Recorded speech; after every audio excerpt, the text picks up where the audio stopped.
disais, je disais aux amis tout à l'heure que mon épouse, ma fille et mon beau-fils risquent de venir nous rejoindre dans quelques minutes. Je vais prier. Seigneur, nous te remercions d'avoir inspiré Pierre pour qu'il puisse écrire cette épître et nous voulons te confier ces temps ensemble. Aide-nous à avoir des yeux ouverts, des oreilles ouvertes et un cœur ouvert afin que nous puissions saisir ce que tu as à dire à chacun d'entre nous. Nous te remercions, Seigneur, pour ta parole et pour ton esprit qui nous guide dans toute la vérité. Nous t'apportons notre louange et nos prières au nom du Seigneur Jésus-Christ. Amen. Donc ce soir, nous allons regarder 2 Pierre chapitre 3, versets 1 à 10. À l'origine, ça devait être versets 1 à 9, mais avec Jean-Marc, on s'est rendu compte que ce serait logique de couper après le verset 10. Comme ça, dans 2 semaines, 3 semaines, Jean-Marc va reprendre à partir du verset 11 jusqu'à la fin du chapitre. Ce qui veut dire que nous aurons terminé 2 Pierre. 1 Pierre et 2 Pierre en 9 mois à peu près. Et pour les 2 études prévues au mois de juin, nous allons juste prendre un sujet libre. Euh, Jean-Marc a choisi déjà son sujet. C'est un sujet, pas un texte biblique. Et moi, je risque d'étudier avec vous un psaume de lamentation. Je suis dans les lamentations depuis quelques semaines et dans les psaumes des lamentations surtout. Donc, on risque de parler de ça lors de la prochaine étude. Mais d'abord, ce soir, 2 Pierre, chapitre 3, et je lis à partir du verset 1.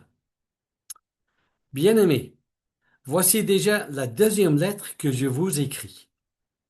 Dans l'une et dans l'autre, je fais appel à vos souvenirs pour éveiller en vous une saine intelligence, afin que vous vous rappeliez les paroles prononcées autrefois par les saints prophètes, ainsi que le commandement du Seigneur et Sauveur enseigné par vos apôtres.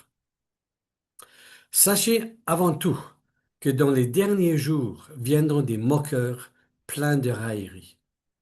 Ces hommes vivront en suivant leurs propres désirs et diront: où est la promesse de son retour? En effet, depuis que nos ancêtres sont morts, tout reste dans le même état qu'au début de la création. De fait, ils veulent ignorer que des cieux ont existé autrefois par la parole de Dieu, ainsi qu'une terre tirée des eaux et au milieu d'elle. Ils oublient volontairement que le monde d'alors a disparu de la même manière, submergé par l'eau. Or, par la parole de Dieu, le ciel et la terre actuels sont gardés pour le feu, et réservés pour le jour du jugement et de la perdition des hommes impies. Mais il y a une chose, bien-aimée, que vous ne devez pas oublier, c'est qu'aux yeux du Seigneur, un jour est comme 1000 ans, et 1000 ans sont comme un jour.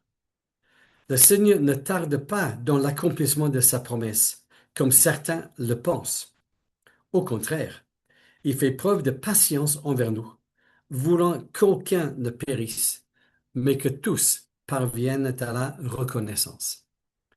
Le jour du Seigneur viendra comme un voleur dans la nuit. Ce jour-là, le ciel disparaîtra avec fracas. Les éléments embrasés se désagrégeront et la terre avec les œuvres qu'elle contient sera brûlée. Voilà donc un texte fort intéressant et que nous allons regarder tranquillement entre nous ce soir. J'ai donné comme titre à l'étude biblique ce soir, ce que nous ne devons pas oublier. Et c'est une phrase au verset 8, qui m'inspire ce titre, parce que Pierre dit: voici ce que vous ne devez pas oublier. Donc je me suis permis de reprendre sa phrase, de la modifier un peu, et de dire: mais voilà ce que les chrétiens ne doivent pas oublier.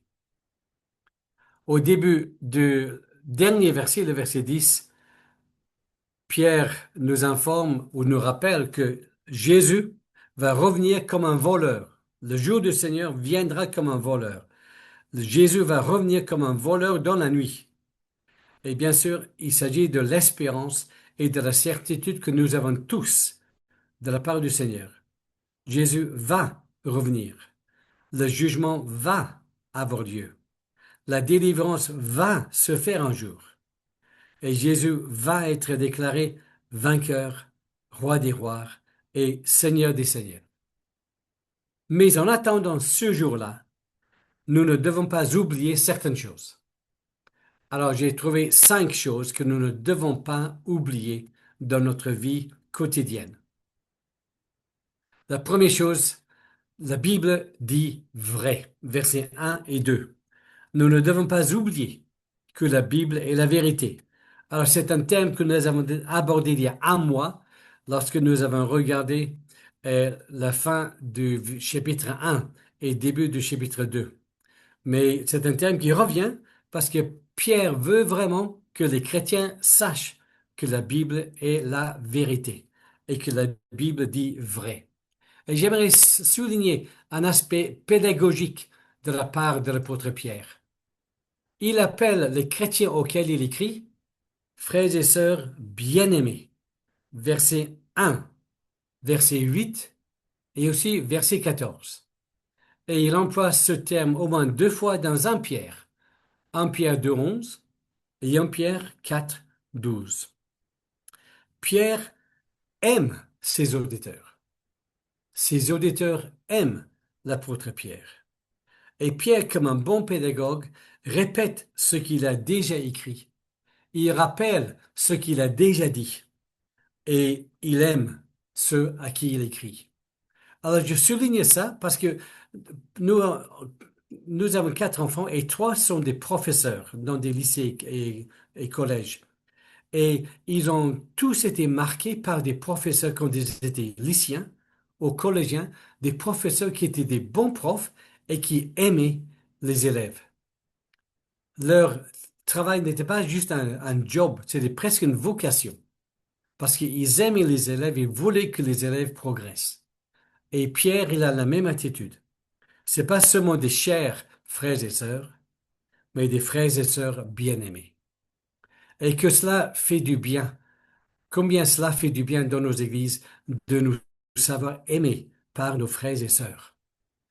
Qui que nous soyons, d'où qu'on vienne, il est important que nos frères et sœurs nous aiment et que nous aimions nos frères et sœurs. Donc Pierre répète ce qu'il a déjà dit et il veut que les chrétiens pensent à ce qui est important. Il mentionne d'abord le ministère des saints prophètes. Souvent, on parle des prophètes tout court, mais lui, il met l'accent sur le mot saint, les saints prophètes qui ont parlé. Il évoque l'enseignement des apôtres, les apôtres, les contemporains de Pierre. Pierre en parle. Et en même temps, Pierre rappelle les enseignements et les commandements de notre Seigneur et Sauveur Jésus-Christ. Il veut que dans les mauvais jours, et les chrétiens étaient persécutés à l'époque, qu'ils se souviennent des paroles des saints prophètes, des apôtres et du Seigneur et du Sauveur Jésus-Christ. Donc, il rappelle ses frères bien-aimés qui sont bien-aimés et qu'il faut qu'ils n'oublient pas la parole de Dieu, qu'ils pensent à la parole de Dieu, qu'ils se rappellent des versets bibliques. Et aussi, moi j'ajouterais qu'ils chantent des chants bibliques. Et lorsque nous passons par des moments difficiles, on est tenté de se plaindre, de pleurer, de pleurnicher, de râler, de rouspéter. Mais dans nos moments difficiles, je vous encourage à penser aux paroles des saints prophètes, à penser à l'enseignement des apôtres et à penser aux paraboles et aux promesses de notre Seigneur et Sauveur Jésus-Christ. N'oublions pas la parole de Dieu. N'oublions pas que la Bible dit vrai. Ça, c'est la première chose que nous ne devons pas oublier. La deuxième chose que nous ne devons pas oublier, c'est que les moqueurs vont continuer à se moquer. Il dit, dans les derniers temps, des moqueurs vont se moquer. Mais nous savons que depuis toujours, les moqueurs se moquent. Les moqueurs se sont toujours moqués, les moqueurs se moquent et les moqueurs vont se moquer. Alors, ils se moquent de qui? Ils se moquent de quoi? Quelles sont les cibles des moqueries des moqueurs? Eh bien, on peut dire ils se moquent de l'œuvre de Dieu, de ce que Dieu fait, de l'Église. Deuxièmement, ils se moquent des croyants en Dieu, c'est-à-dire des chrétiens. Je suis sûr que vous avez tous été sujets de moqueries, peut-être dans la famille, peut-être au travail, peut-être dans le voisinage, et parfois même dans nos églises, si on est trop zélé, parfois on se moque de nous, ou on nous taquine, mais pas de la bonne manière. Mais les moqueurs se sont toujours moqués des croyants en Dieu. Moi, j'ai un ami qui, il y a quelque temps, a passé un coup de fil à- et il s'est trompé de numéro et il est tombé sur un ami non chrétien qu'il n'avait pas vu depuis longtemps. Et cet ami non chrétien dit, ah, ne me dis pas que tu crois toujours en Dieu. Et mon ami chrétien a dit, ben oui, bien sûr, j'aime toujours le Seigneur. Et l'autre ami a commencé à se moquer de lui. On se moque toujours de l'œuvre de Dieu, on se moque toujours des croyants en Dieu et on se moque toujours des promesses de Dieu. Dieu a fait tant de promesses. Et même ici, les moqueurs disent, ah, mais Dieu a fait des promesses, mais il tarde à les accomplir. Ou peut-être il les a oubliées. Ou peut-être il ne peut plus les accomplir. On se moque des promesses de Dieu parce qu'on se moque de Dieu tout court. Nous sommes entourés de moqueurs qui vont se moquer de notre Église, de notre œuvre et de notre croyance, de notre confiance en Dieu. Mais rappelez-vous l'époque de Noé. Est-ce que Noé a été encouragé et applaudi par ses contemporains en construisant une arche au milieu d'un désert? Bien sûr, on s'est moqué de lui. Mais Noé, il a persévérance. Pardon, il a persévéré. Je pense aussi à Néhémie, quand il reconstruisait la muraille de Jérusalem. Les moqueurs disaient, mais si tu construis la muraille, même un renard va se jeter contre et la muraille va s'écrouler. On s'est moqué de Néhémie, on s'est moqué de ses collègues, on s'est moqué de son ouvrage. Et bien sûr, tout au long du ministère du Seigneur Jésus, on s'est moqué de lui. Rien de bon ne peut sortir de Nazareth. Aucun prophète n'est bienvenu chez lui. Et la semaine de la Passion, et surtout sur la croix, on s'est moqué de Jésus. Si tu es le Fils de Dieu, bah descends. Si tu es le Fils de Dieu, sauve-toi et sauve-nous avec. Bien sûr, on s'est moqué de Jésus, et ça a toujours été le cas. Donc ne soyons pas découragés si on se moque de vous. Jésus est passé par là. Tant d'hommes et de femmes fidèles sont passés par là.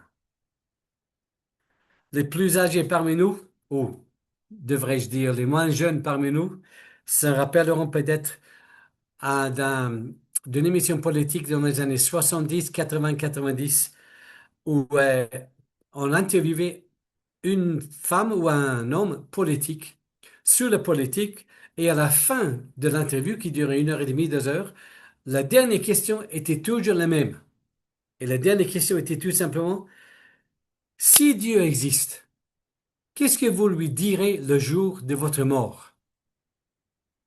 Et dans les réponses, il y avait une ou deux réponses sincères, mais la plupart étaient des réponses blasphématoires ou des réponses moqueuses. Et je me garde bien sûr de vous donner des exemples de ces réponses qui étaient vraiment bêtes, parce que la plupart de ces hommes et de ces femmes sont déjà morts et ont déjà rencontré Dieu et se sont rendus compte que Dieu était bien vivant et qu'il était le juge des vivants et des morts. Donc, il y aura des moqueurs et ne l'oublions pas. Il y en a toujours eu, il y en aura toujours. Je pense à ce que Paul dit dans 1 Timothée 4, verset 1 à 4. Il parle des derniers jours, il y aura des esprits trompeurs. Il dit il y aura des doctrines de démons. Et il dit que des gens seront égarés par l'hypocrisie. Et quand on regarde certains mouvements parmi ce qu'on appelle le mouvement, le monde chrétien, on voit des esprits moqueurs, on voit des doctrines de démons, on voit des gens égarés par l'hypocrisie, par l'amour de l'argent et par l'immoralité et l'infidélité. On vit les derniers jours. Alors, bien sûr, les derniers jours ont commencé juste après l'ascension du Seigneur Jésus. Donc, les derniers jours, ça dure longtemps. Mais Pierre y fait allusion et on va en parler dans quelques minutes. Paul, donc, parle des derniers jours dans 1 Pierre 4 et dans 2 Pierre, pardon, dans 1 Timothée 4 et dans 2 Timothée 4, Paul en parle encore. Et il dit la même chose que Pierre. Dans les derniers jours, des gens vont suivre leurs propres désirs.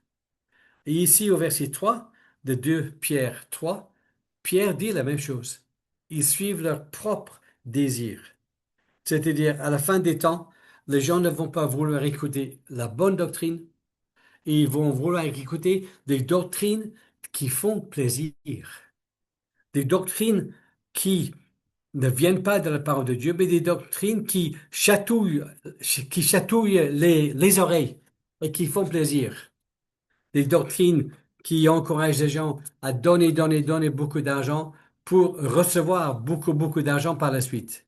Mais tout cela, bien sûr, est F-A-U-X. Faux. Hyper faux. Nous devons annoncer la vraie doctrine du péché, du ciel, de l'enfer et de la souffrance de Jésus à notre place. Il y a 199 ans, presque jour pour jour d'ailleurs, un jeune homme s'est converti. Il s'appelait Adolphe Monod. Et Adolphe Monod, son premier poste en tant que pasteur était à Lyon, dans l'église, ce qu'on appelle aujourd'hui l'église protestante unie. Ça s'appelle le Temple du Change. Avant, c'était la Bourse de Lyon, d'où le nom. Le Temple du Change. Et donc, quand il est arrivé ici, il était tout feu, tout flamme, et il prêchait de façon systématique la parole de Dieu.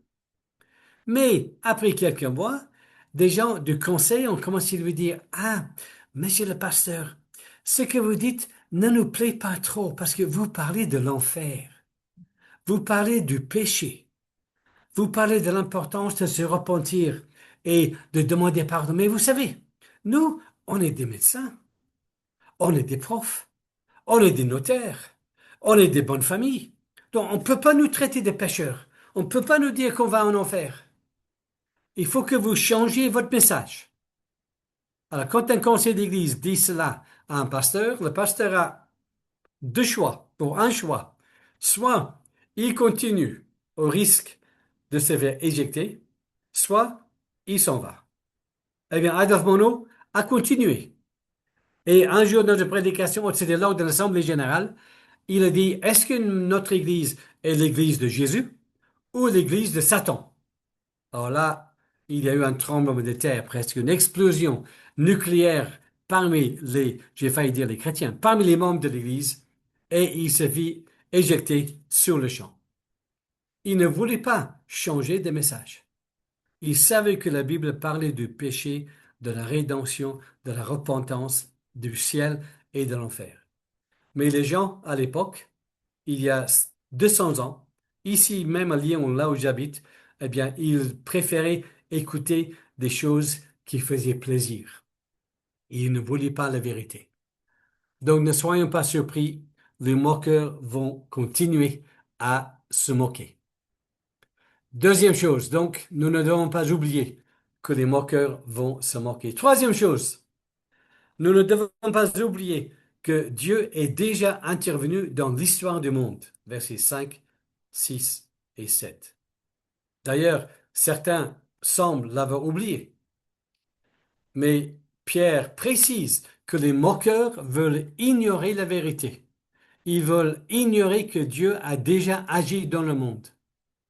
Il dit dans un sens, ces gens-là nient la puissance de Dieu et ils rejettent ou ils nient la parole de Dieu.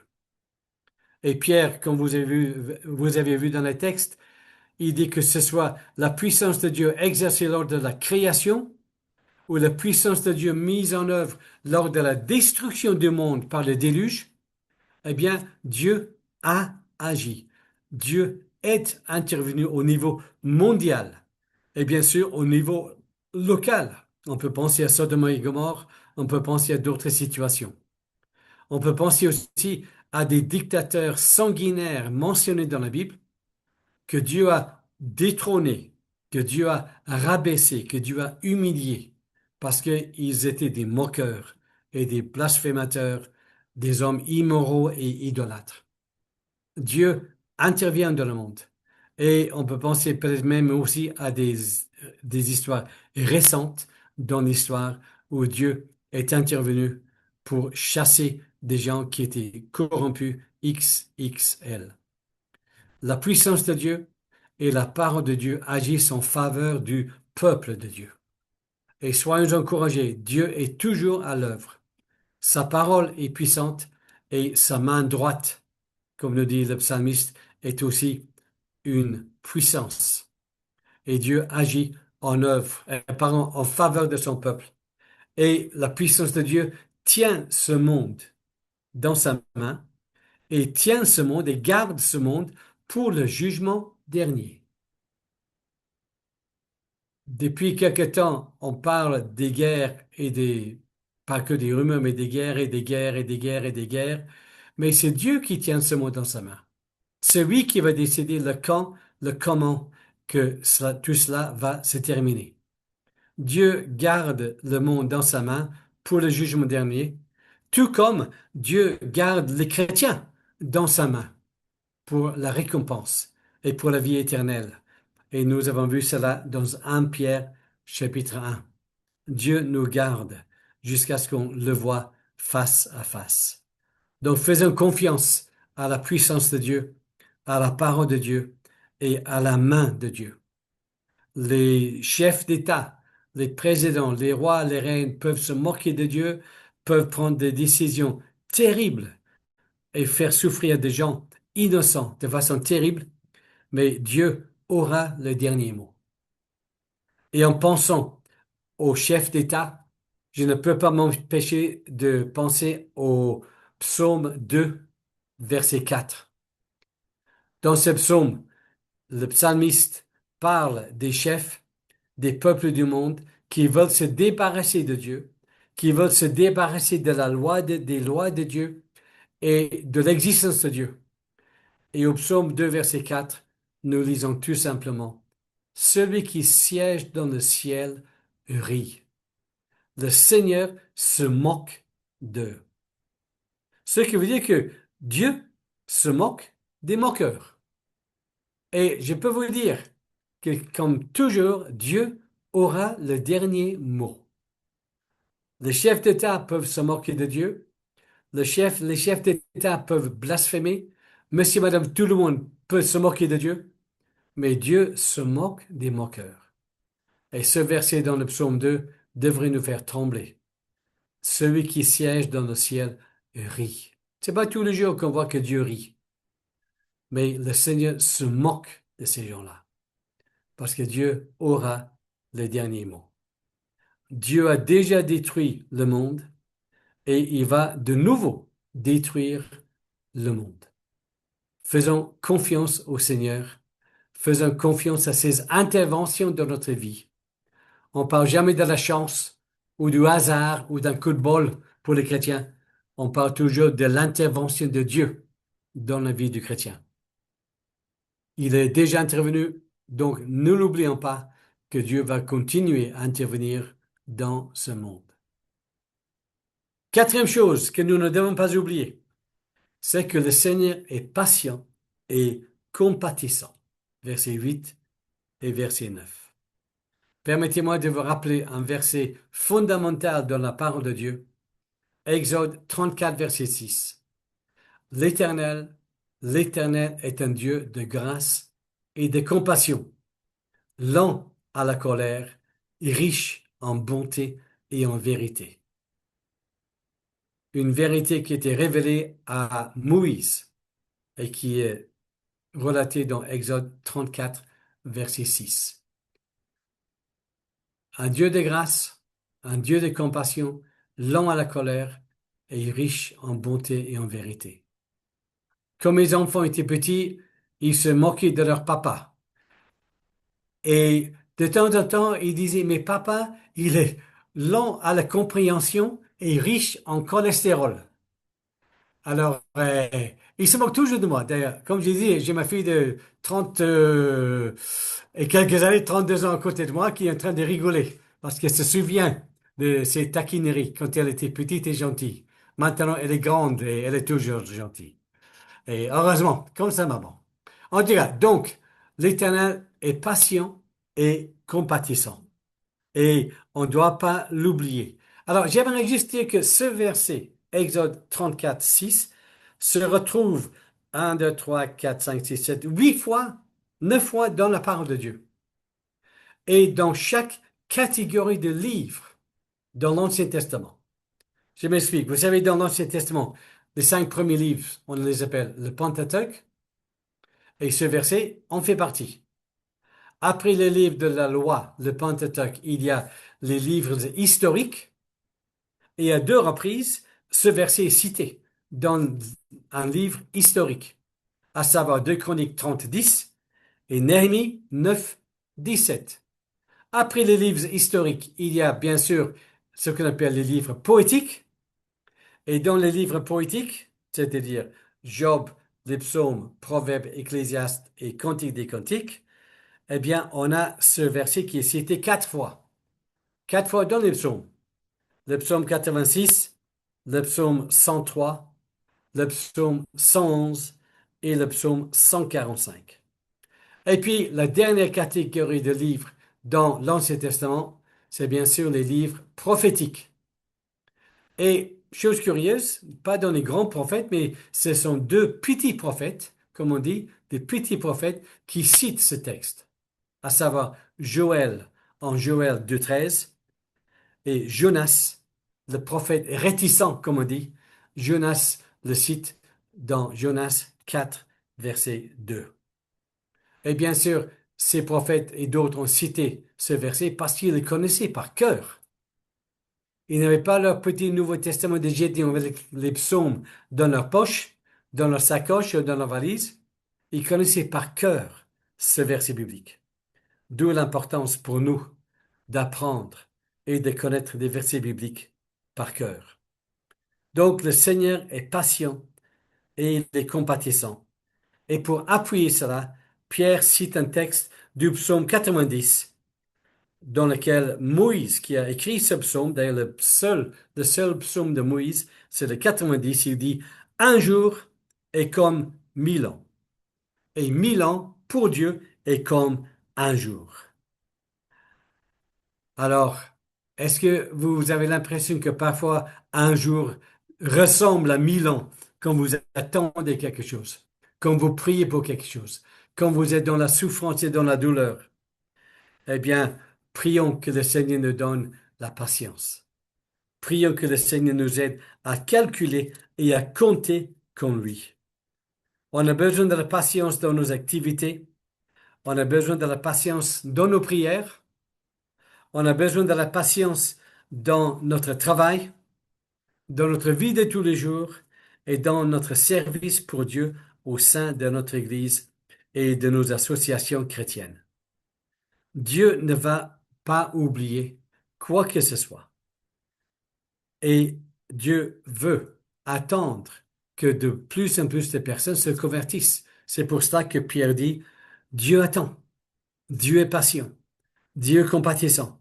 Dieu veut que de plus en plus de personnes se tournent vers lui. Alors, prions pour la patience, prions pour la compassion et n'oublions pas que Dieu ne va pas tarder à accomplir ses promesses. Ça fait 2000 et quelques années depuis que Jésus est parti auprès du Père, mais 2000, c'est comme un jour, ou 2 jours, on va dire, aux yeux du Seigneur. Il ne compte pas le temps comme nous. On peut dire, il est presque minuit, on peut dire, la porte est presque fermée, mais la porte est toujours ouverte. Et c'est Dieu qui va fermer la porte. Comme à l'époque de Noé. C'est pas Noé qui a fermé la porte de l'arche, c'est Dieu lui-même. Il est presque minuit. Ça me rappelle l'horloge de la fin du monde. Est-ce que vous avez entendu parler de l'horloge de la fin du monde? C'est une horloge qui a été inventée par, euh, je crois, l'université de Los Angeles, il me semble, ou de Chicago, une grande université américaine, en 1947. Et l'idée était, bon, quand ça va bien dans le monde, bon, il fait 23 heures ou 23h15. Mais quand il y a des crises, il fait 23h55. Et une des crises qui a fait que c'était 23h55, c'était la crise des missiles au Cuba. Au missile en Cuba. Pardon, le missile à Cuba, dans les années 60, à l'époque de John Kennedy. Ils avaient avancé l'horloge de la fin du mois de minuit 25, disons, mais avec l'URSS, les Américains et Cuba, là, ça va péter. Et puis finalement, bien sûr, nous sommes toujours là, 60 ans plus tard. Mais aujourd'hui, si vous allez sur Internet, vous allez voir que on est à minuit moins 85 secondes. Selon cette université, on n'est pas loin de la fin du monde. Alors bien sûr, je dis ça en souriant parce que personne ne sait quand la fin aura lieu. Dieu seul le sait. Mais c'est sûr que nous vivons les derniers temps comme des pierres, comme dit Paul il y a 20 siècles, mais soyons prêts et continuons à servir et à aimer le Seigneur.